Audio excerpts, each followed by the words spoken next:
Jamais je n'aurais pu imaginer ce que la crise des caricatures allait provoquer et changer dans ma vie.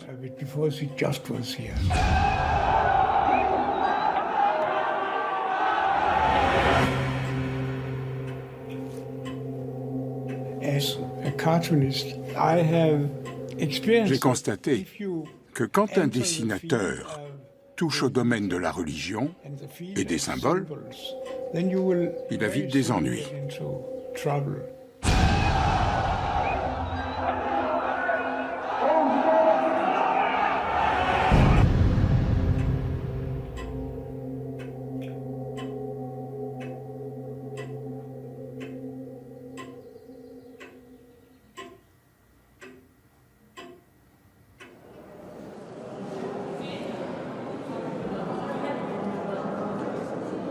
أعوذ بالله من الشيطان الرجيم بسم الله الرحمن الرحيم. La religion fait son retour. C'est du moins une impression partagée par un certain nombre d'observateurs. La question est, comment s'opère cette renaissance du fait religieux? Dans l'intégrisme et la violence? Ou dans un mouvement paisible, de retour à un sens que beaucoup ne trouvent plus dans la société actuelle éclairée par la raison? La mosquée de Cordoue est un lieu de sérénité et de douce spiritualité. Ici, le visiteur médite. Le mot saint n'existe pas dans notre culture. Nous n'avons pas un saint, chef supposé infaillible. La sainteté n'est pas un concept musulman. C'est un concept occidental ou ecclésiastique.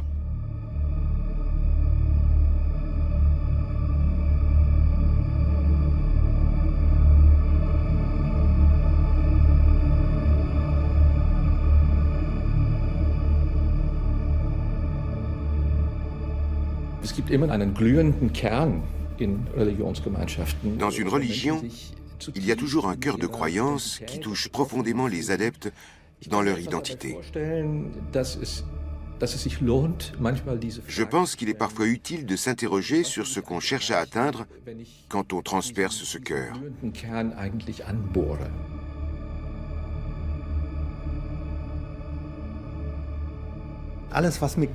Tout ce qui compte énormément pour moi, tout ce que je prends très au sérieux peut faire l'objet de moqueries. Dans le christianisme, l'idée originelle est qu'un Dieu tout-puissant devient un homme, en l'occurrence Jésus, qui meurt sur la croix et qui est appelé à sauver le monde. On pourrait dire que c'est une chose à la fois très sérieuse et très ridicule.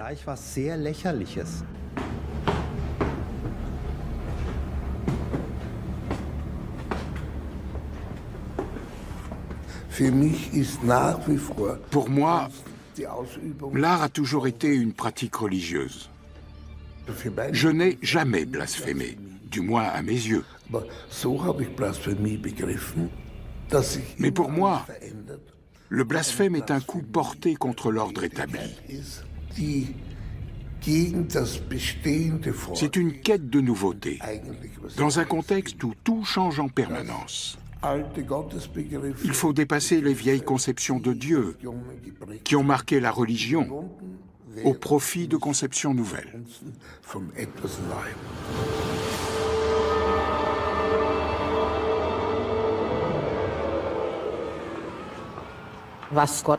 Je laisse Dieu juger de ce qui est blasphématoire ou non.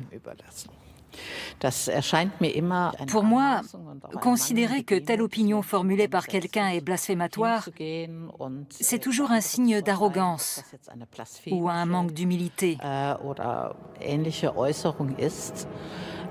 Je crois que seul Dieu peut juger ce genre de choses. Quelle est cette chose à laquelle nous accordons tellement de valeur que nous sommes offensés lorsqu'elle est tournée en dérision? Autrefois, blasphémer, autrement dit insulter Dieu, était tabou. Cela reste-t-il vrai à une époque où la religion doit s'affirmer dans un monde laïque? Dans la société médiévale, on embrassait Dieu et la religion sans réserve. Adorer Dieu, c'était la promesse d'aller au ciel après la mort. L'insulter ne conduisait qu'à une seule chose, la damnation éternelle. Dans la société laïque, la foi est une affaire privée. En public, nous défendons surtout des valeurs comme la réussite ou l'épanouissement personnel. Cette émancipation a un coût. Perte de sens, isolement et apparition de sentiments confus qui cherchent à s'incarner et peuvent rapidement s'enflammer. Les dernières décennies nous ont montré une chose. Quand la religion s'invite dans l'actualité mondiale, cela se traduit souvent par une vive émotion, par une vague d'indignation collective en réaction à un supposé blasphème. C'est l'affaire des caricatures de Mahomet qui a ravivé la polémique. Leur publication par l'hebdomadaire satirique Charlie Hebdo a provoqué un tollé et a valu à la rédaction d'être attaquée physiquement dans ses locaux à Paris.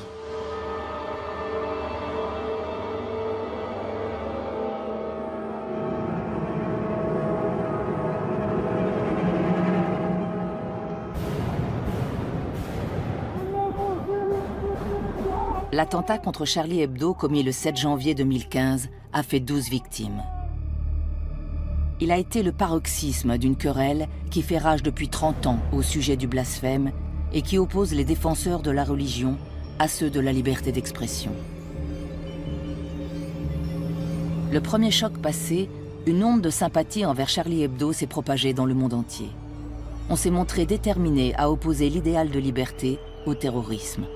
Néanmoins, quelques jours plus tard, d'autres voix se sont élevées pour demander s'il n'aurait pas fallu respecter davantage le sentiment religieux de la communauté musulmane.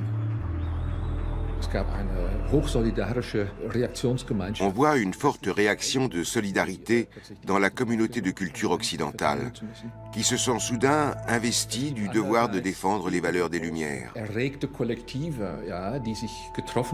Mais il y a aussi de grands collectifs qui se sentent émus, touchés par une caricature qu'ils n'ont parfois jamais vue, mais dont ils ont appris l'existence via leur communauté religieuse.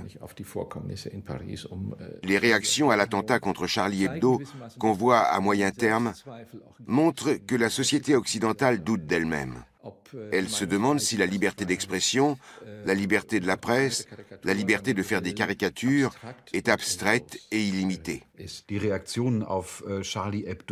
réactions à l'attentat contre Charlie Hebdo sont intéressantes parce qu'elles révèlent deux concepts normatifs contraires, ce qui est typique de la société moderne.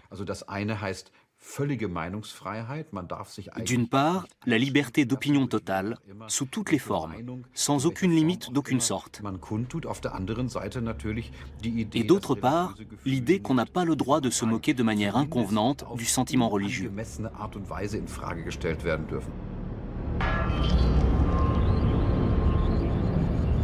La controverse actuelle sur le blasphème a commencé avec l'affaire des versets sataniques, un roman satirique publié par Salman Rushdie à la fin des années 1980. L'ayatollah Khomeini, guide de la révolution islamique iranienne, prononce à l'époque une fatwa condamnant le livre et appelant à assassiner son auteur.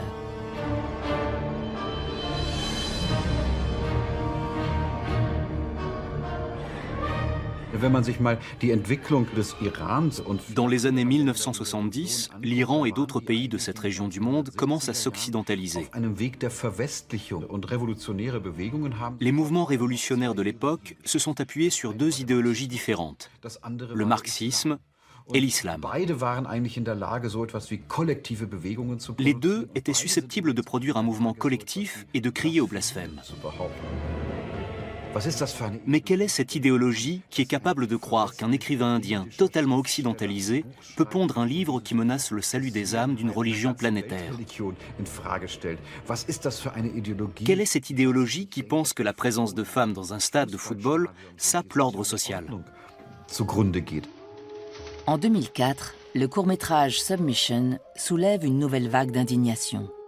Il montre une épouse musulmane maltraitée par son mari et implorant Dieu. Oh Allah, Most High, you say that men are the protectors and maintainers of women because you have given the one more strength than the other. I feel at least once a week the strength of my husband's fist on my face.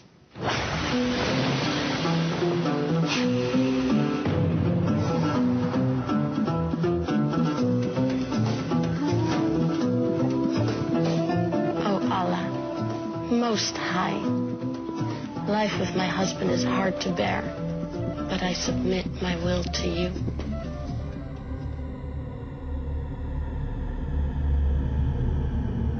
Avec ce film, Theo van Gogh voulait dénoncer les abus de pouvoir commis au nom de l'islam.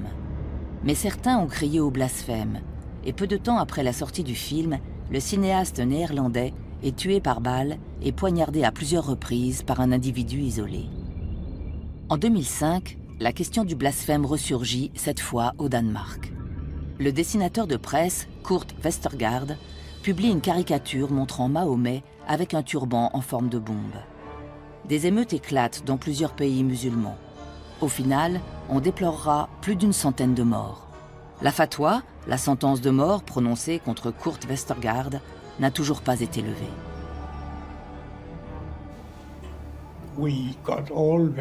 On a tous eu très peur. J'ai été agressé à mon domicile par un terroriste. Mais j'avais aménagé une pièce sécurisée et ça m'a sauvé.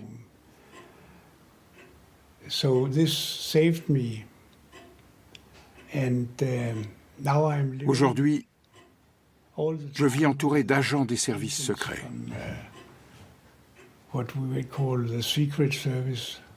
L'un d'eux est dans la pièce de derrière.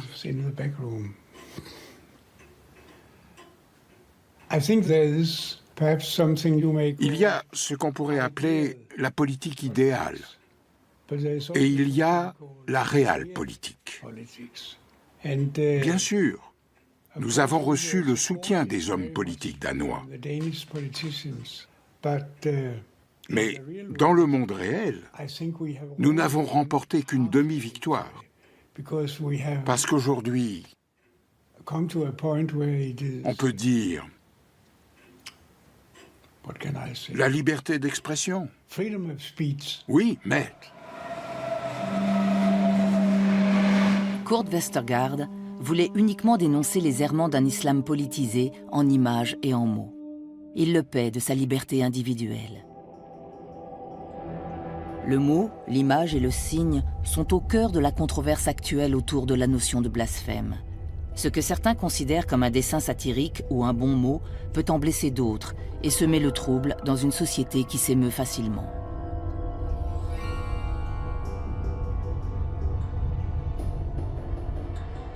Le mot, l'image et le signe étaient déjà au cœur de la société médiévale. Cologne en garde la trace. Ville sainte au Moyen-Âge, c'est l'antimodèle de la représentation assez vague de Dieu qui prévaut actuellement.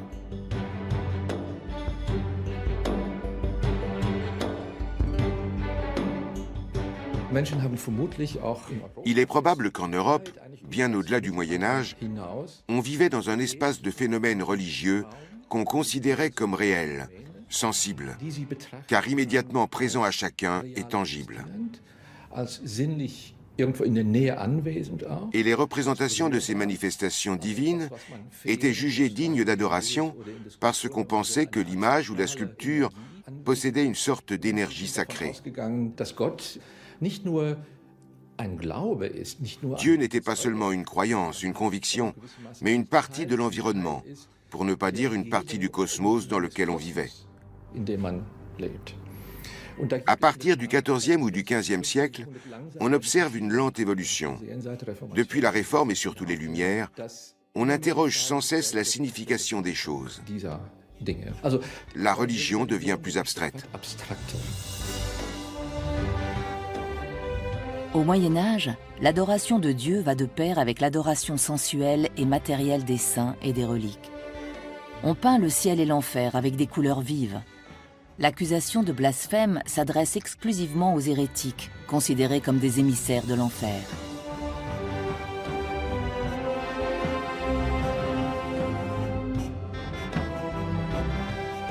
Le mystère de la croix est au cœur du culte chrétien. Ce Dieu qui se laisse crucifier pour délivrer l'humanité devient le credo central de la foi vivante. Mais ce credo peut donner lieu à des représentations qu'on juge blasphématoires et dont on poursuit les auteurs devant le tribunal.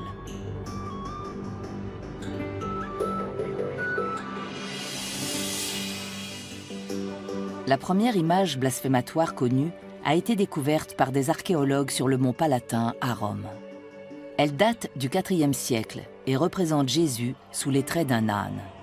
Le Christ sur la croix portant un masque à gaz, de George Gross, date de 1926. Il fait référence à la Première Guerre mondiale et à l'utilisation de gaz mortels sur le front.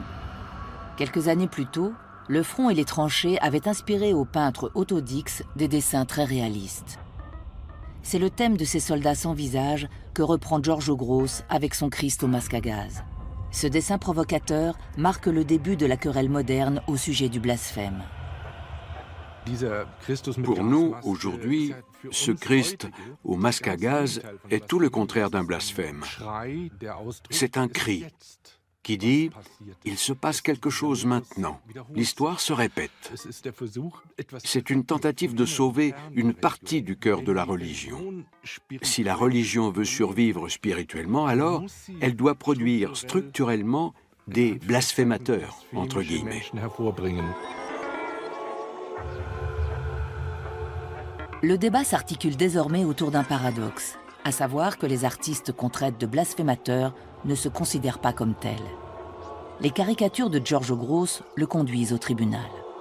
Accusé de trouble à l'ordre public, il est condamné en première instance. Le jugement sera annulé plus tard.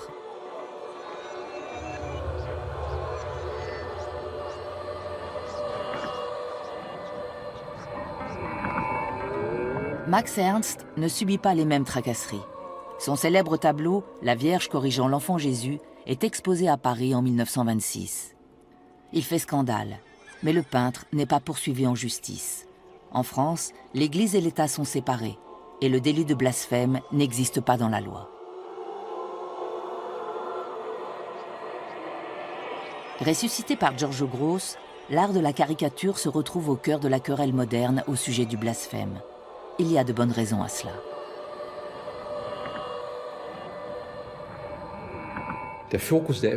L'objet de l'indignation s'est déplacé.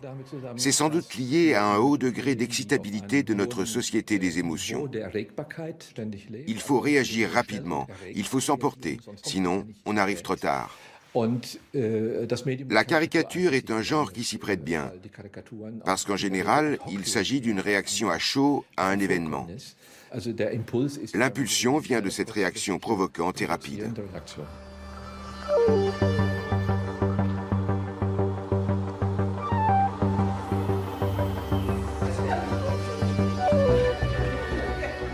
Au musée de la caricature à Francfort en Allemagne, le visiteur comprend que la caricature est la forme actuelle de la critique de la religion.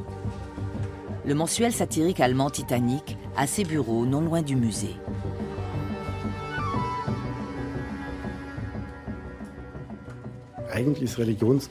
La critique de la religion, c'est terminé en fait. C'est du passé. On n'a pas envie d'avoir à reparler de tout ça. Le sujet est quasiment clos. En revanche, il faut continuer à observer l'Église en tant qu'institution et les figures religieuses du moment.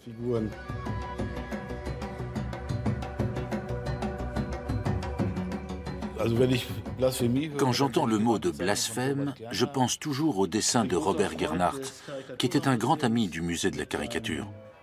On pourrait rendre le titre ainsi « Les grandes heures du jeu de mots ». Aujourd'hui, le blasphème, ou quand souffle Fémi, ce qui se dit en allemand « blasphémie ». Personne ne nous a accusés de blasphème. Je ne peux pas le définir parce que ça ne fait pas partie de mon vocabulaire. À chaque fois que je donne une interview, on entend la cloche de la cathédrale de Francfort. C'est normal. C'est une super image qui a fait sensation. On voit un évêque devant une croix. On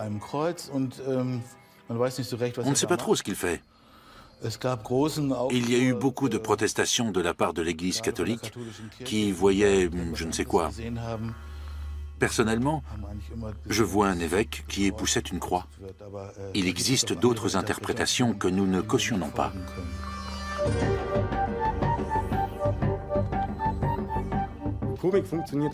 Il n'y a pas de comique sans victime. Il y a toujours une victime dans une plaisanterie. Si cette victime est en position de faiblesse, se moquer d'elle est une infamie. et l'envie de rire nous passe. Il faut une idée puissante et efficace pour justifier notre manière d'aborder la satire. Nous sommes la petite voix dialectique qui contredit la grande opinion publique. Comme on est petit, on a le droit de taper avec un marteau et de tirer à l'arme lourde.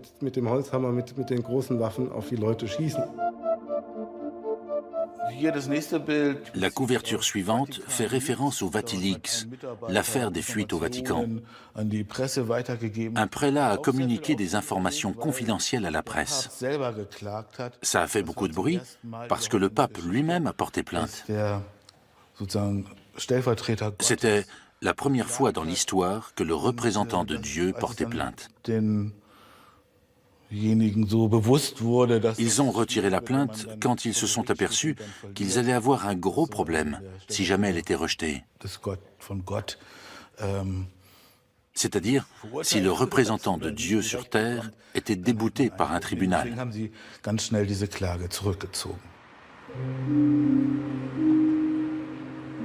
Quand l'art et les médias s'emparent de la religion de nos jours, c'est pour détourner les sujets traditionnels de l'art religieux.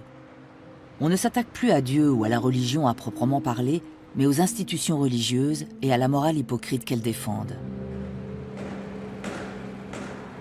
C'est particulièrement vrai en Autriche. Deborah Zengel est une figure du milieu artistique viennois. Elle nous présente sa passion d'un poulet. Il y a plusieurs années déjà, cette œuvre provocante l'a placée dans la zone d'ombre du blasphème et lui a valu des menaces de mort de la part d'intégristes chrétiens. Le poulet représente les martyrs de notre époque. Nous torturons des animaux pour notre propre usage. J'ai repris la symbolique du Christ pour évoquer une autre souffrance, en l'occurrence celle du poulet. Cette œuvre était destinée à une très belle église sécularisée qui se trouve dans les environs de Vienne. L'œuvre a été reproduite dans un journal gratuit autrichien et cela a provoqué un déchaînement médiatique. Apparemment, la fraternité Saint-Pie X en a eu vent. Ce groupuscule n'est pas énorme à l'échelle mondiale, mais il dispose manifestement d'un bon réseau. Pendant un mois, ça a fait des vagues en Autriche, en France et en Pologne, où la réaction a été particulièrement vive. J'ai tout eu, des SMS, des emails, des messages sur Facebook, des annonces, des menaces de mort, la totale. Au bout de quelques semaines, j'étais écœurée parce que je n'avais jamais eu l'intention de déclencher tout ça. Je fais de l'art critique envers la société. C'est cela qui m'intéresse. Je ne voyais pas le problème dans cette œuvre et je ne pensais pas que j'allais blesser des gens. Ce n'était absolument pas mon intention. Mais je refuse qu'on me dise quoi faire ou ne pas faire. Je suis une artiste, et comme tout artiste, je dois suivre mon idée. Si je me limitais par peur du scandale, ce serait la fin. Cette histoire m'a un peu déstabilisée au début, mais pas longtemps. J'ai vite dit non.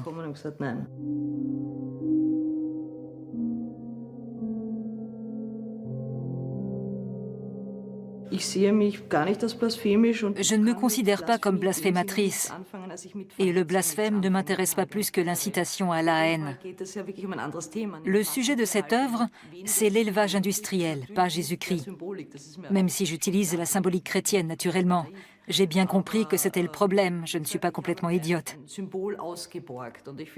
J'ai repris un symbole. C'est très intéressant de voir que les intégristes chrétiens tiennent tant à ce symbole de torture.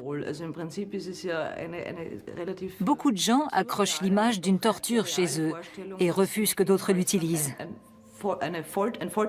C'est assez surréaliste et en même temps très réel.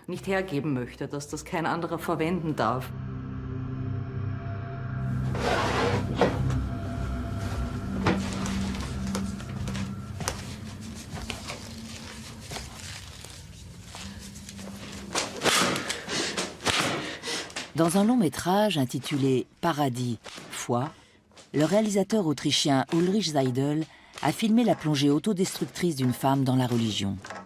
Le sujet du film n'est pas le blasphème, mais la quête désespérée de sens. Ce n'est pas un hasard si Ulrich Seidel est lui aussi originaire de Vienne. Dans cette ville, plus qu'ailleurs, l'avant-garde artistique contestataire entretient des rapports conflictuels avec la tradition catholique.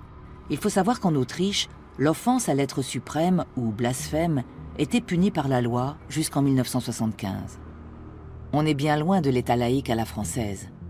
Bien loin aussi des États-Unis, où malgré la séparation des églises et de l'État, la religion est profondément ancrée dans la vie quotidienne. Le dessinateur Gerhard Haderer est une autre figure de l'avant-garde artistique autrichienne. Il a publié un recueil de caricatures intitulé « La vie de Jésus ». On l'a accusé de blasphème et attaqué violemment.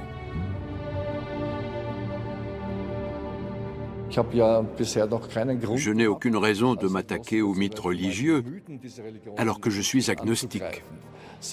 Je me suis simplement intéressé aux images qu'on voit dans les églises. Je me suis demandé comment on pouvait partir de belles idées comme cela et les réduire à quelque chose d'aussi dégoulinant d'angélisme hypocrite, à ces images que plus personne ne supporte d'avoir autour de soi. J'ai toujours eu le réflexe de donner un autre contenu à ces mises en scène en apparence positive, radieuse et idyllique. J'en ai tiré un livre, mais aussi de nombreux dessins que j'ai faits à chaque fois que la moutarde me montait au nez et que j'avais besoin de me défouler.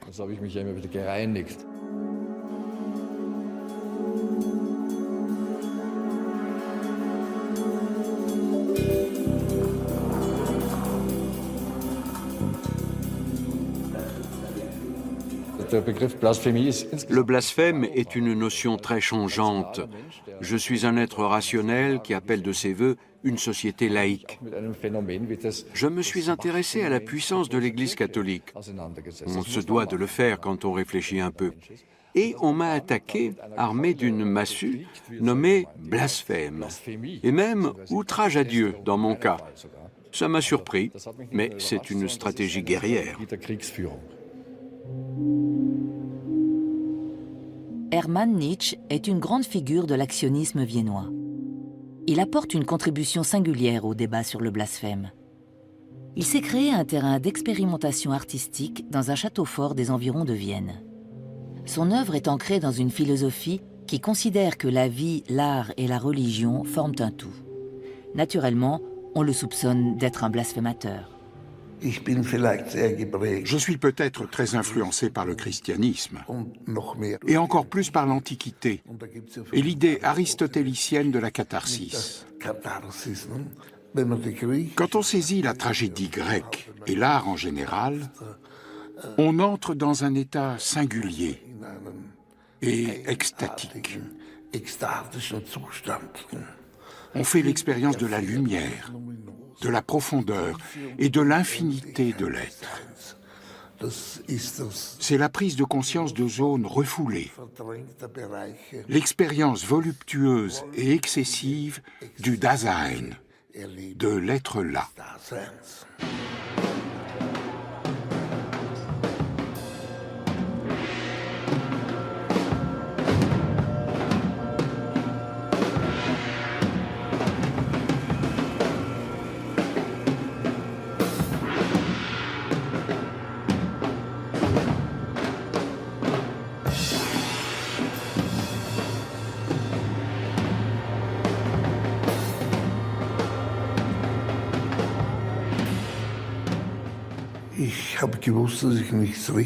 Je savais que je ne faisais pas grand-chose d'autre que d'éclairer la conscience de façon violente et fondamentale.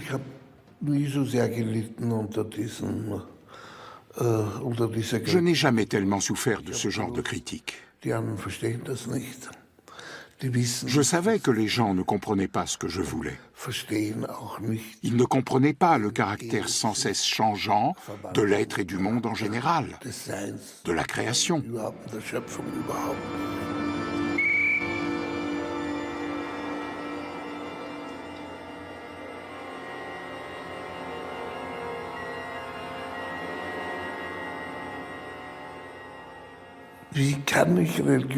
Comment pourrais-je bafouer le sentiment religieux alors que le sang joue un rôle essentiel, un rôle sacré dans toutes les religions?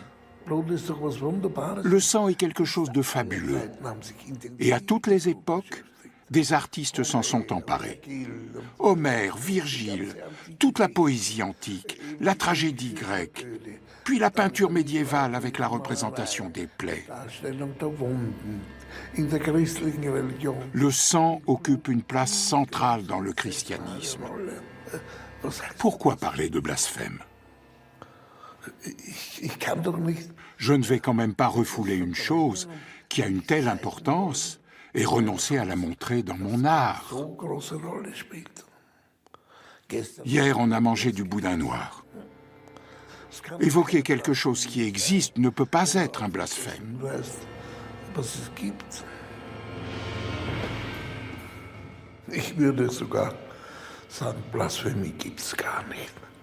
Je dirais même que le blasphème n'existe pas. Tout comme la pornographie n'existe pas. On peut dire qu'il y a un art érotique mauvais et un bon. Mais la pornographie est une invention de l'État et du pouvoir.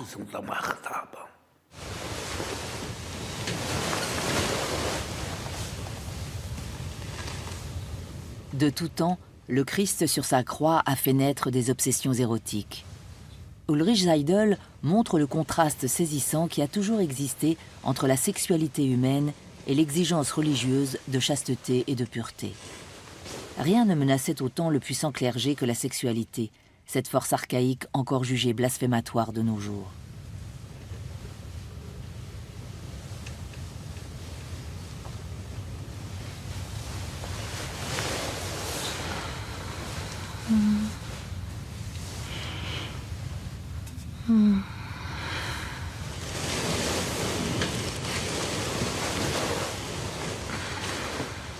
Mais les conflits de fond avec les mystères de la religion sont devenus rares. Notre culture postmoderne a développé son propre rapport à la religion, et il est plutôt désinvolte. Wer hat das grad gesagt? Mein Gott, hinterfrag. Das ist nicht drin, Blasphemie, glaub ich spinn. Bei Gott geht der Punk ab, weil du den Vater.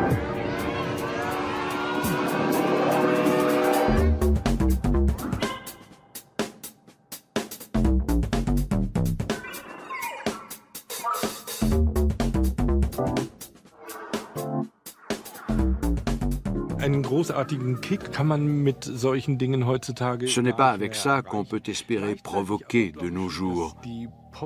En même temps, la culture pop peut intégrer les symboles religieux dans son propre langage. Elle n'est faite que d'emprunts.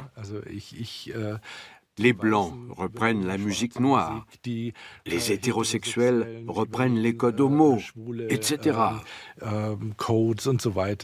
Pourquoi ne ferait-elle pas des emprunts au christianisme ou à d'autres religions ?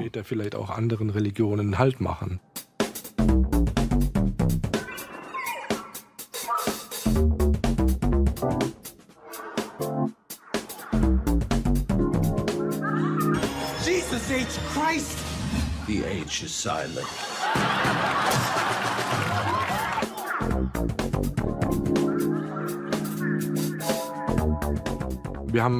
Concernant l'image religieuse, on peut parler actuellement d'une sorte de dérégulation civilisée. Tout est permis. Et dans cet espace de liberté totale, le blasphème est autorisé de manière générale. Dans une société ouverte, bien entendu. Sa seule limite, c'est une certaine ligne de conduite à l'égard des personnes heurtées. C'est une construction très différente de celle qui existe dans les sociétés non libérales. Cette limite est-elle suffisante? Il y a des années déjà, les choses ont pris un tour sérieux et sanglant, et l'Occident a été forcé de constater que nombre de musulmans considéraient le blasphème comme un outrage à Allah et son prophète. Même si une seule poignée de musulmans ont réagi par la violence à la provocation, il nous a semblé assister à un choc des civilisations, opposant un Occident laïque où tout est permis, à un monde musulman donnant manifestement un sens très concret à Dieu et réagissant avec force aux outrages.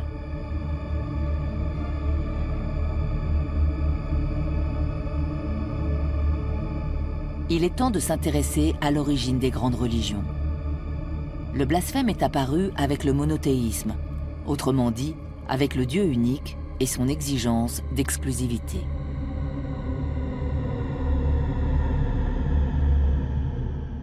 Au début, on croit à la magie de la nature.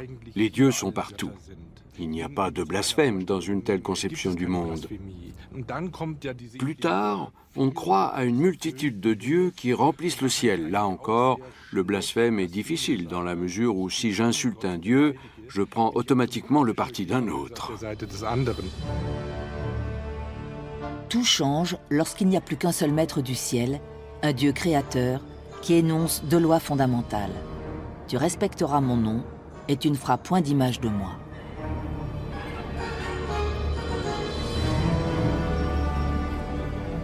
Ce n'est qu'avec le monothéisme, qui fait du Dieu le commencement et la fin de tout, qu'apparaît l'interdiction de dire son nom ou de faire une image de lui. Les intégristes pourraient dire que toute image, toute parole, toute quête est déjà un blasphème.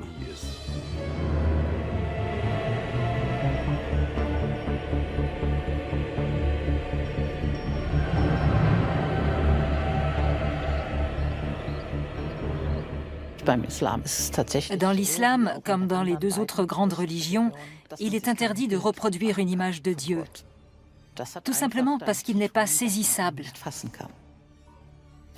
On suppose l'existence d'une force créatrice, et il n'y a rien en dehors de cette force. La ilaha illallah. Il n'y a pas d'autre Dieu que Dieu, il n'y a rien en dehors de Dieu. Il faut savoir que le mot Allah n'est pas propre à l'islam. Les Arabes chrétiens disent aussi Allah. Ça signifie tout simplement le Dieu. Chacun est libre de mettre ce qu'il veut dans cette notion.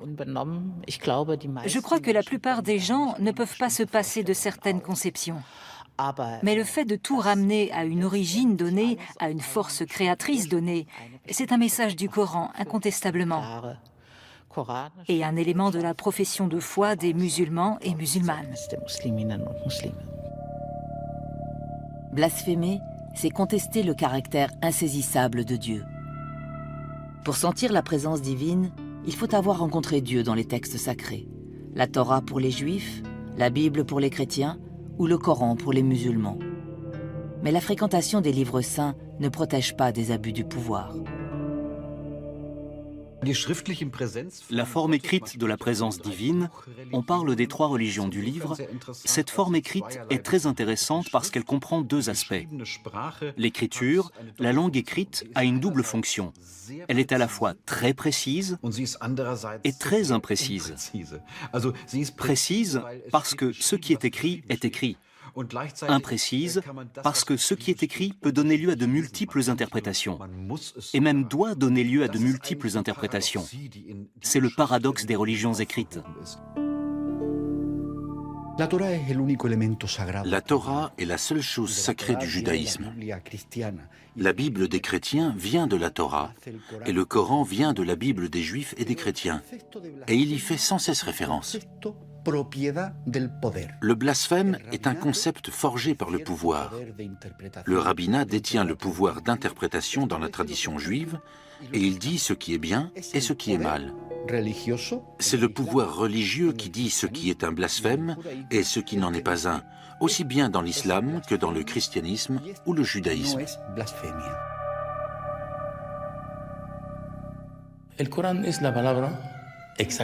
Le Coran est la parole vraie, la parole divine révélée aux prophètes sur une période de 23 ans.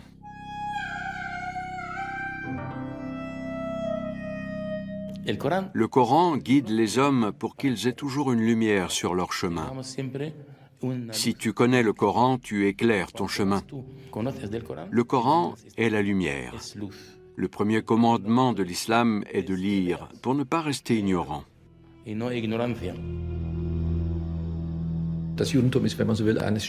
On pourrait dire que le judaïsme est une religion du commentaire permanent et que de ce fait, le champ de ce qui peut faire l'objet d'un blasphème est assez flou. Dans l'islam, c'est différent. On considère que c'est Allah qui a révélé le texte. Les commentaires ou les interprétations ne sont quasiment pas possibles. En tout cas pas de nature critique. Le Coran est quasiment la matérialisation de la révélation de Dieu, dont le prophète est le porte-parole. Le christianisme se distingue des deux autres religions monothéistes en ceci qu'il est un monothéisme problématique, parce qu'il est fondé sur la Trinité. Celui qui m'a vu a vu le Père, a dit Jésus. Jésus est le passage, le filtre humain. Nous connaissons bien les insultes que profèrent les hommes, et les blessures qui en résultent, nous les projetons quasi automatiquement sur Dieu par le filtre de Jésus.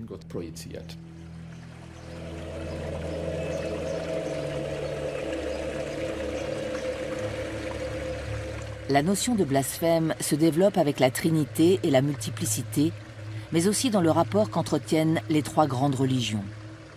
Les adeptes d'une autre religion sont-ils nécessairement blasphémateurs?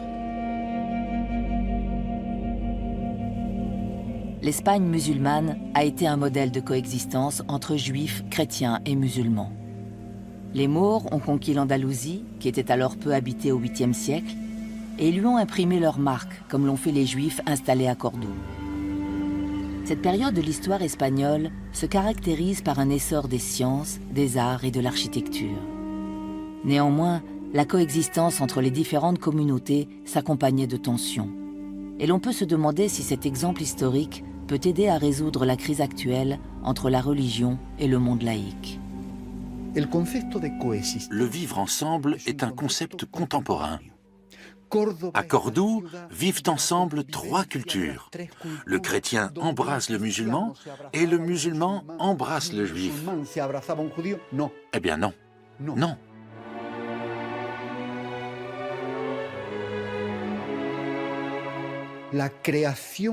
L'idée romantique selon laquelle la mosquée est un lieu de paix, l'église un lieu d'amour et la synagogue un lieu de recueillement ne correspond pas à la réalité historique. La mosquée, l'église et la synagogue ont toujours été des lieux de domination et de pouvoir. C'est vrai qu'ils ont coexisté au sens où ils habitaient la même ville. Mais cette coexistence était loin d'être paisible. On ne peut pas dissocier la question de la cohabitation de deux religions du contexte historique ou de l'actualité. Vivre ensemble est très difficile, surtout à l'époque actuelle où les chrétiens sont victimes d'une persécution violente et implacable dans la majorité des pays musulmans.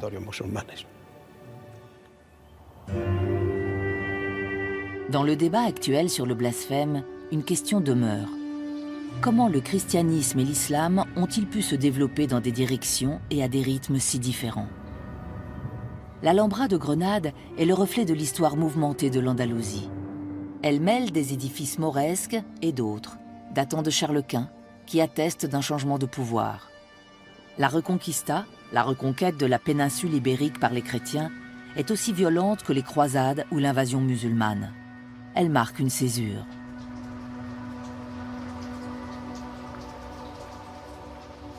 Après 1492, année de la remise des clés de Grenade, l'islam se retrouve dans l'ombre pour plusieurs siècles. À l'inverse, le christianisme entre dans la modernité qui va bientôt déboucher sur les Lumières.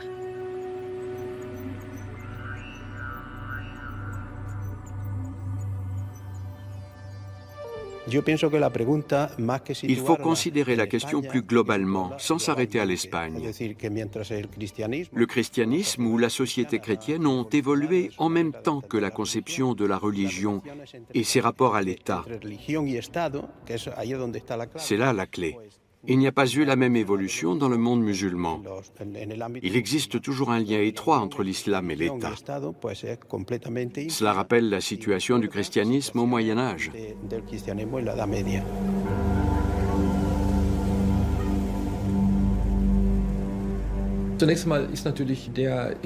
D'abord, l'islam est la dernière des trois religions monothéistes. C'est l'apothéose du monothéisme.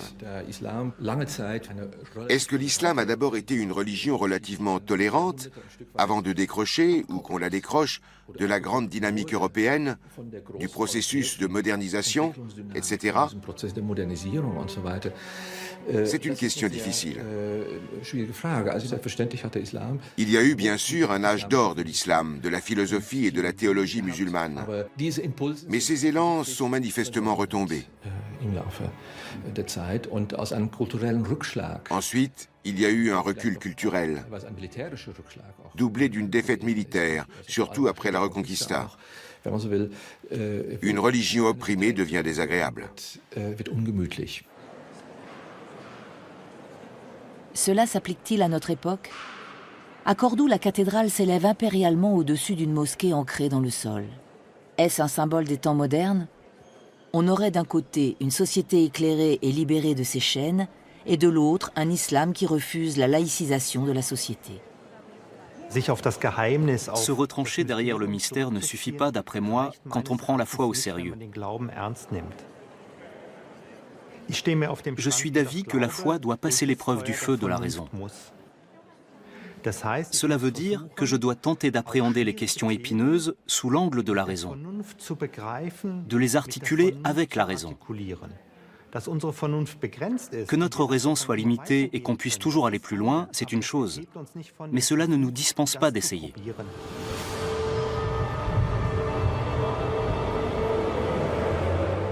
Une religion guidée par la raison et une foi reléguée dans la sphère privée.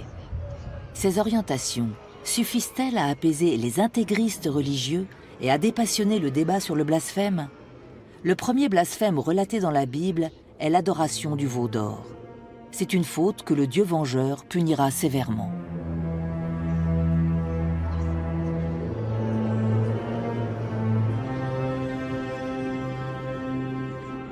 La danse autour du veau d'or, d'Émile Nolde, illustre notre époque. Une partie de l'humanité danse autour du veau d'or de la provocation ultime et une autre autour du veau d'or du sentiment religieux. Une juxtaposition pour le moins inquiétante.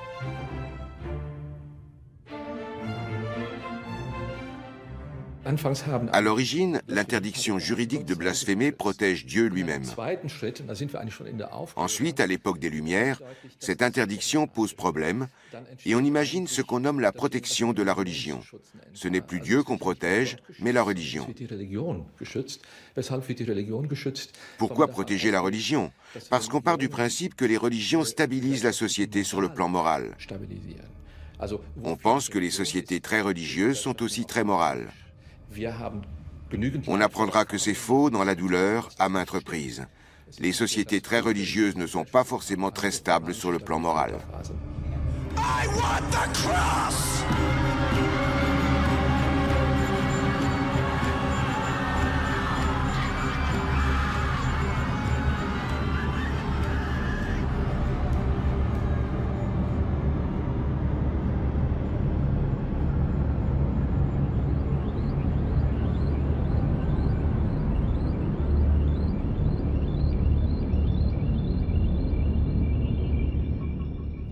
Pourquoi sanctionner le blasphème? Le troisième élément de réponse est de nature psychologique. Parce que le blasphème blesse les convictions religieuses. Parce qu'il provoque un émoi. Le blasphème ne renvoie plus à une insulte envers Dieu ou la religion, mais à l'émotion ressentie par des croyants. Naturellement, c'est extrêmement délicat, parce qu'on ne peut pas mesurer ces émotions, ni les raisons pour lesquelles ces personnes croient devoir se sentir insultées dans leur foi.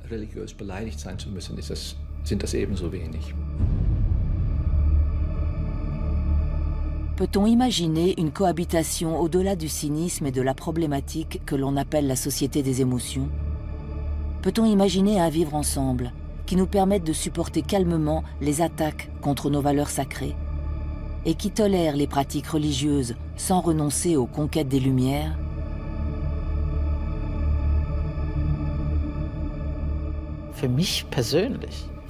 Pour moi, il y a blasphème quand on ne défend pas ce qu'on pense être vrai. Et je considère aussi qu'on blasphème quand on n'utilise pas ce que Dieu nous a donné.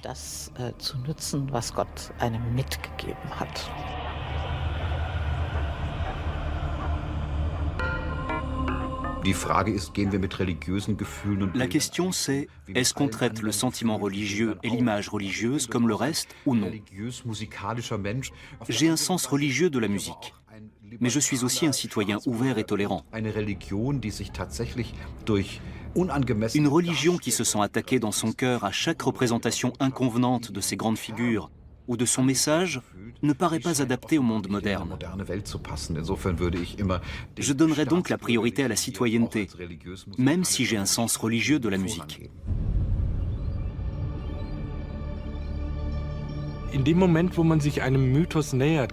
Dès qu'on aborde un mythe, d'une manière ou d'une autre, pour l'éclairer, pour le railler, ou avec un regard d'esthète, ce mythe commence à se décomposer. Le grand espoir, c'est peut-être de conserver les religions comme si c'était des poétiques ou de grandes œuvres d'art. Il faudrait alors les traiter comme telles. Une œuvre d'art, on ne la détruit pas. On s'en sert pour créer. On la regarde vivre et évoluer, et parfois, on la touche quand le gardien regarde ailleurs.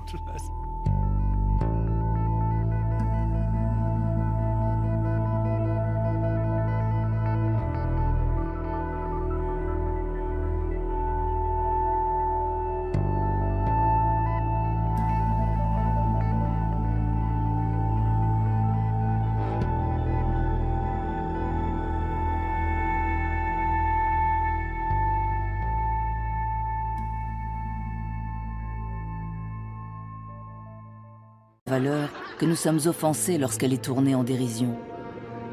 Autrefois, blasphémer, autrement dit insulter Dieu, était tabou. Cela reste-t-il vrai à une époque où la religion doit s'affirmer dans un monde laïque? Dans la société médiévale, on embrassait Dieu et la religion sans réserve. Adorer Dieu, c'était la promesse d'aller au ciel après la mort. L'insulter ne conduisait qu'à une seule chose, la damnation éternelle. Dans la société laïque, la foi est une affaire privée. En public, nous défendons surtout des valeurs comme la réussite ou l'épanouissement personnel. Cette émancipation a un coût. Perte de sens, isolement et apparition de sentiments confus qui cherchent à s'incarner et peuvent rapidement s'enflammer. Les dernières décennies nous ont montré une chose. Quand la religion s'invite dans l'actualité mondiale, cela se traduit souvent par une vive émotion, par une vague d'indignation collective en réaction à un supposé blasphème. C'est l'affaire des caricatures de Mahomet qui a ravivé la polémique. Leur publication par l'hebdomadaire satirique Charlie Hebdo a provoqué un tollé et a valu à la rédaction d'être attaquée physiquement dans ses locaux à Paris.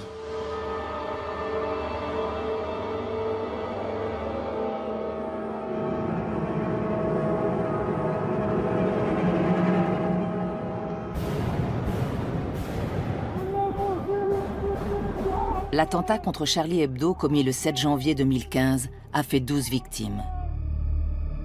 Il a été le paroxysme d'une querelle qui fait rage depuis 30 ans au sujet du blasphème et qui oppose les défenseurs de la religion à ceux de la liberté d'expression. Le premier choc passé, une onde de sympathie envers Charlie Hebdo s'est propagée dans le monde entier. On s'est montré déterminé à opposer l'idéal de liberté au terrorisme. Néanmoins, quelques jours plus tard, d'autres voix se sont élevées pour demander s'il n'aurait pas fallu respecter davantage le sentiment religieux de la communauté musulmane. On voit une forte réaction de solidarité dans la communauté de culture occidentale, qui se sent soudain investie du devoir de défendre les valeurs des Lumières. Mais il y a aussi de grands collectifs qui se sentent émus, touchés par une caricature qu'ils n'ont parfois jamais vue, mais dont ils ont appris l'existence via leur communauté religieuse. Les réactions à l'attentat contre Charlie Hebdo Hebdo qu'on voit à moyen terme montre que la société occidentale doute d'elle-même. Elle se demande si la liberté d'expression, la liberté de la presse, la liberté de faire des caricatures est abstraite et illimitée. Les réactions à l'attentat contre Charlie Hebdo sont intéressantes parce qu'elles révèlent deux concepts normatifs contraires, ce qui est typique de la société moderne. D'une part, la liberté d'opinion totale, sous toutes les formes, sans aucune limite d'aucune sorte. Et d'autre part, l'idée qu'on n'a pas le droit de se moquer de manière inconvenante du sentiment religieux.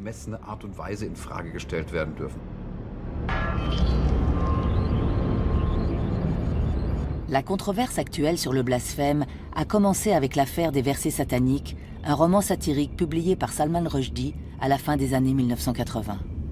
L'ayatollah Khomeini, guide de la révolution islamique iranienne, prononce à l'époque une fatwa condamnant le livre et appelant à assassiner son auteur.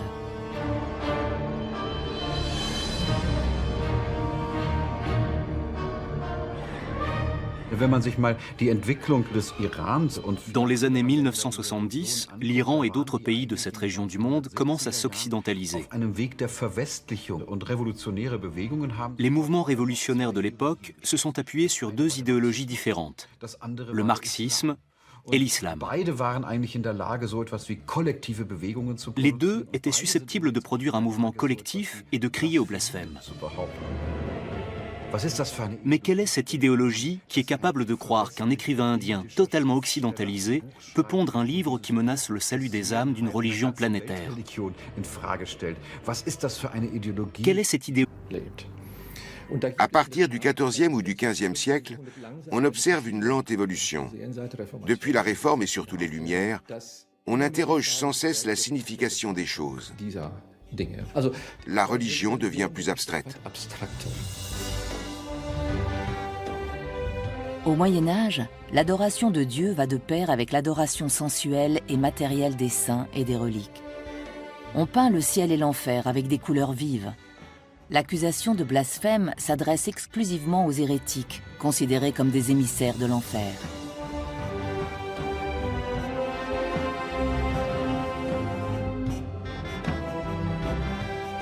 Le mystère de la croix est au cœur du culte chrétien. Ce Dieu qui se laisse crucifier pour délivrer l'humanité devient le credo central de la foi vivante. Mais ce credo peut donner lieu à des représentations qu'on juge blasphématoires et dont on poursuit les auteurs devant le tribunal.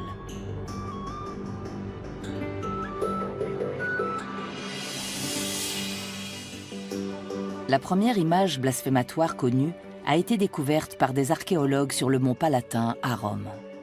Elle date du IVe siècle et représente Jésus sous les traits d'un âne. Le Christ sur la croix portant un masque à gaz, de George Gross, date de 1926. Il fait référence à la Première Guerre mondiale et à l'utilisation de gaz mortels sur le front. Quelques années plus tôt, le front et les tranchées avaient inspiré au peintre Otto Dix des dessins très réalistes. C'est le thème de ces soldats sans visage que reprend George Gross avec son Christ au masque à gaz. Ce dessin provocateur marque le début de la querelle moderne au sujet du blasphème. Pour nous, aujourd'hui, ce Christ au masque à gaz est tout le contraire d'un blasphème. C'est un cri qui dit « Il se passe quelque chose maintenant, l'histoire se répète ». C'est une tentative de sauver une partie du cœur de la religion. Si la religion veut survivre spirituellement, alors elle doit produire structurellement des blasphémateurs, entre guillemets. Le débat s'articule désormais autour d'un paradoxe, à savoir que les artistes qu'on traite de blasphémateurs ne se considèrent pas comme tels. Les caricatures de George Gross le conduisent au tribunal. Accusé de trouble à l'ordre public, il est condamné en première instance. Le jugement sera annulé plus tard.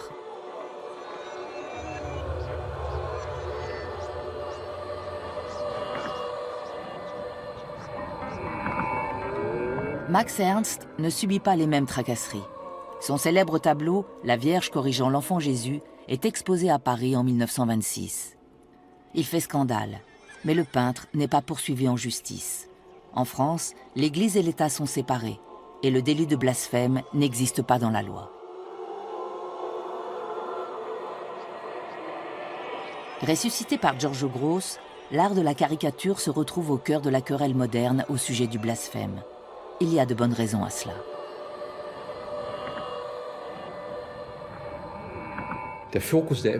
L'objet de l'indignation s'est déplacé. C'est sans doute lié à un haut degré d'excitabilité de notre société des émotions. Il faut réagir rapidement, il faut s'emporter, sinon on arrive trop tard. La caricature est un genre qui s'y prête bien, parce qu'en général, il s'agit d'une réaction à chaud à un événement. L'impulsion vient de cette réaction provocante et rapide.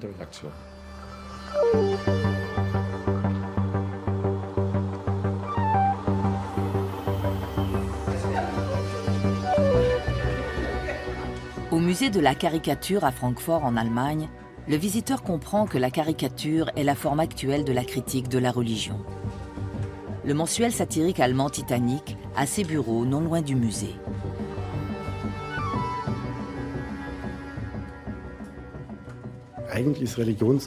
La critique de la religion, c'est terminé en fait. C'est du passé. On n'a pas envie d'avoir à reparler de tout ça. Le sujet est quasiment clos. En revanche, il faut continuer à observer l'Église en tant qu'institution et les figures religieuses du moment.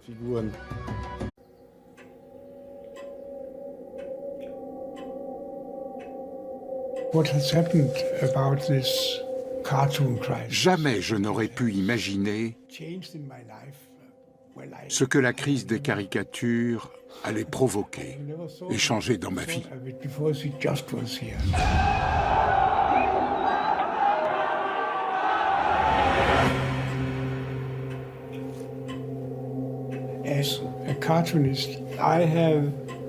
J'ai constaté que quand un dessinateur touche au domaine de la religion et des symboles, il a vite des ennuis.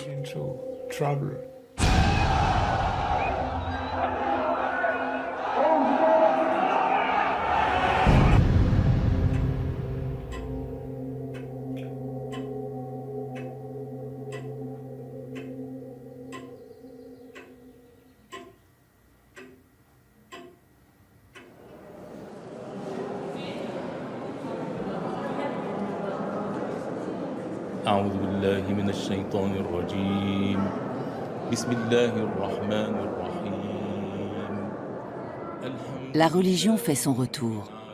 C'est du moins une impression partagée par un certain nombre d'observateurs. La question est, comment s'opère cette renaissance du fait religieux? Dans l'intégrisme et la violence? Ou dans un mouvement paisible, de retour à un sens que beaucoup ne trouvent plus dans la société actuelle éclairée par la raison?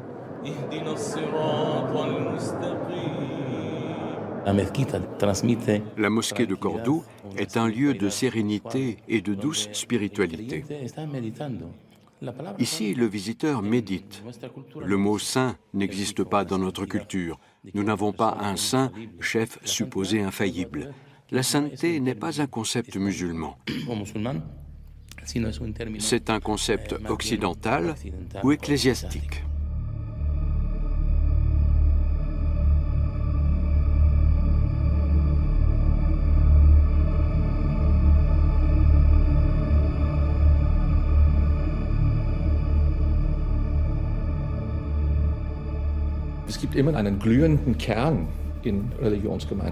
Dans une religion, il y a toujours un cœur de croyance qui touche profondément les adeptes dans leur identité.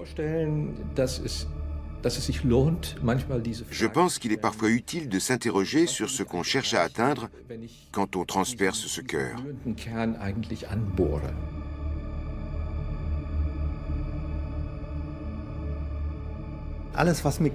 Tout ce qui compte énormément pour moi, tout ce que je prends très au sérieux peut faire l'objet de moqueries.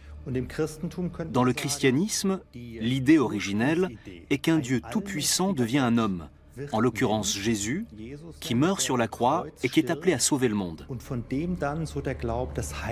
On pourrait dire que c'est une chose à la fois très sérieuse et très ridicule.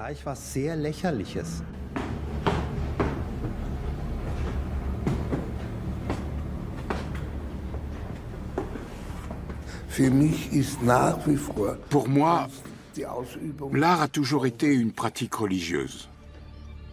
Je n'ai jamais blasphémé, du moins à mes yeux. Mais pour moi, le blasphème est un coup porté contre l'ordre établi.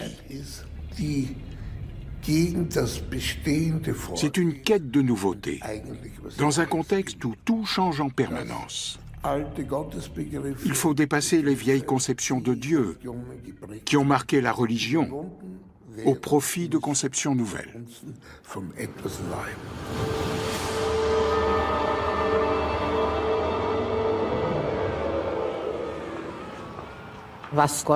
Je laisse Dieu juger de ce qui est blasphématoire ou non.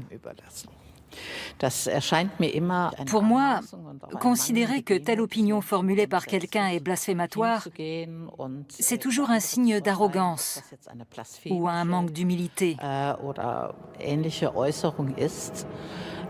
Je crois que seul Dieu peut juger ce genre de choses. Quelle est cette chose à laquelle nous accordons tellement de... Idéologie qui pense que la présence de femmes dans un stade de football sape l'ordre social. En 2004, le court-métrage Submission soulève une nouvelle vague d'indignation. Il montre une épouse musulmane maltraitée par son mari et implorant Dieu. Oh Allah, Most High, you say that men are the protectors and maintainers of women because you have given the one more strength than the other.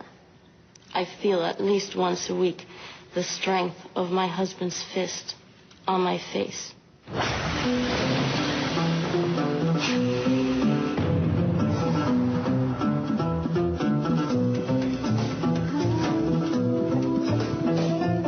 Allah, Most High, life with my husband is hard to bear, but I submit my will to you.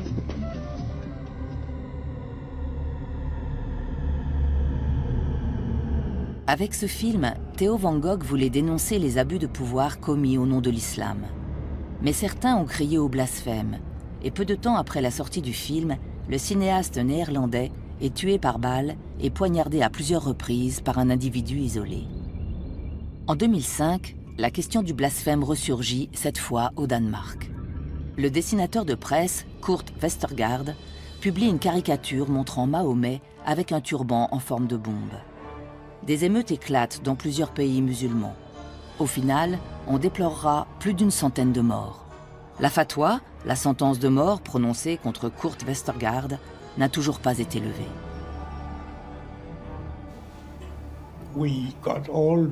On a tous eu très peur. J'ai été agressé à mon domicile par un terroriste. Mais j'avais aménagé une pièce sécurisée et ça m'a sauvé.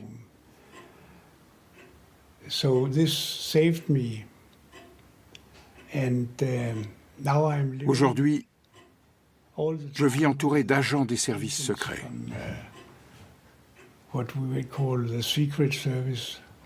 L'un d'eux est dans la pièce de derrière.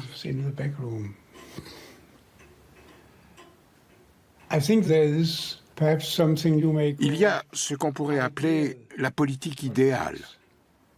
Et il y a la réelle politique. Bien sûr, nous avons reçu le soutien des hommes politiques danois. Mais dans le monde réel, nous n'avons remporté qu'une demi-victoire. Parce qu'aujourd'hui, on peut dire la liberté d'expression. Oui, mais... Kurt Vestergaard voulait uniquement dénoncer les errements d'un islam politisé en images et en mots. Il le paie de sa liberté individuelle. Le mot, l'image et le signe sont au cœur de la controverse actuelle autour de la notion de blasphème. Ce que certains considèrent comme un dessin satirique ou un bon mot peut en blesser d'autres et semer le trouble dans une société qui s'émeut facilement.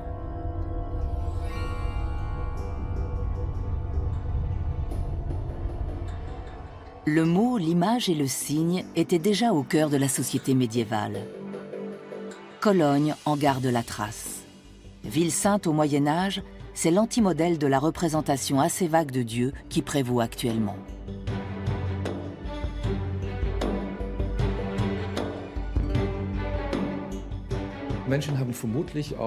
Il est probable qu'en Europe, bien au-delà du Moyen-Âge, on vivait dans un espace de phénomènes religieux qu'on considérait comme réels, sensibles, car immédiatement présent à chacun et tangible. Et les représentations de ces manifestations divines étaient jugées dignes d'adoration parce qu'on pensait que l'image ou la sculpture possédait une sorte d'énergie sacrée. Dieu n'était pas seulement une croyance, une conviction, mais une partie de l'environnement, pour ne pas dire une partie du cosmos dans lequel on vivait.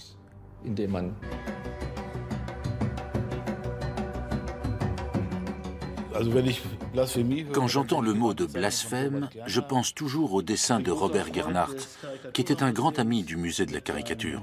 On pourrait rendre le titre ainsi, « Les grandes heures du jeu de mots ». Aujourd'hui, le blasphème, ou quand souffle Fémi, ce qui se dit en allemand blasphémie. Personne ne nous a accusés de blasphème. Je ne peux pas le définir parce que ça ne fait pas partie de mon vocabulaire. À chaque fois que je donne une interview, on entend la cloche de la cathédrale de Francfort. C'est normal. C'est une super image qui a fait sensation. On voit un évêque devant une croix. On ne sait pas trop ce qu'il fait.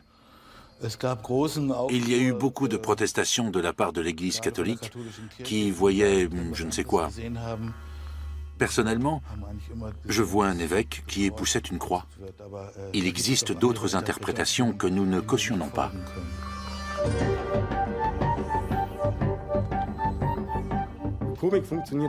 Il n'y a pas de comique sans victime.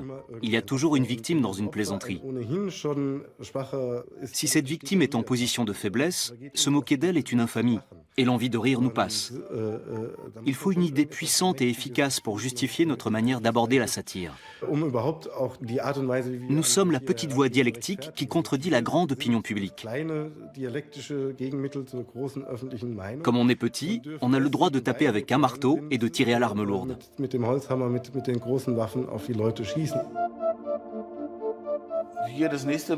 La couverture suivante fait référence au Vatilix, l'affaire des fuites au Vatican. Un prélat a communiqué des informations confidentielles à la presse. Ça a fait beaucoup de bruit parce que le pape lui-même a porté plainte. C'était la première fois dans l'histoire que le représentant de Dieu portait plainte.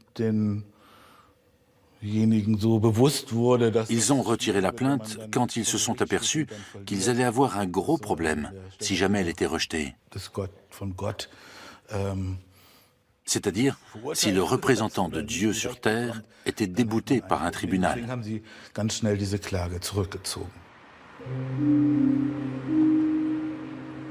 Quand l'art et les médias s'emparent de la religion de nos jours, c'est pour détourner les sujets traditionnels de l'art religieux. On ne s'attaque plus à Dieu ou à la religion à proprement parler, mais aux institutions religieuses et à la morale hypocrite qu'elles défendent. C'est particulièrement vrai en Autriche. Deborah Zengel est une figure du milieu artistique viennois. Elle nous présente sa passion d'un poulet. Il y a plusieurs années déjà, cette œuvre provocante l'a placée dans la zone d'ombre du blasphème et lui a valu des menaces de mort de la part d'intégristes chrétiens. Le poulet représente les martyrs de notre époque. Nous torturons des animaux pour notre propre usage. J'ai repris la symbolique du Christ pour évoquer une autre souffrance, en l'occurrence celle du poulet. Cette œuvre était destinée à une très belle église sécularisée qui se trouve dans les environs de Vienne. L'œuvre a été reproduite dans un journal gratuit autrichien et cela a provoqué un déchaînement médiatique. Apparemment, la fraternité Saint-Pie X en a eu vent. Ce groupuscule n'est pas énorme à l'échelle mondiale, mais il dispose manifestement d'un bon réseau. Pendant un mois, ça a fait des vagues en Autriche, en France et en Pologne, où la réaction a été particulièrement vive. J'ai tout eu, des SMS, des emails, des messages sur Facebook, des annonces, des menaces de mort, la totale. Au bout de quelques semaines, j'étais écœurée parce que je n'avais jamais eu l'intention de déclencher tout ça. Je fais de l'art critique envers la société. C'est cela qui m'intéresse. Je ne voyais pas le problème dans cette œuvre et je ne pensais pas que j'allais blesser des gens. Ce n'était absolument pas mon intention. Mais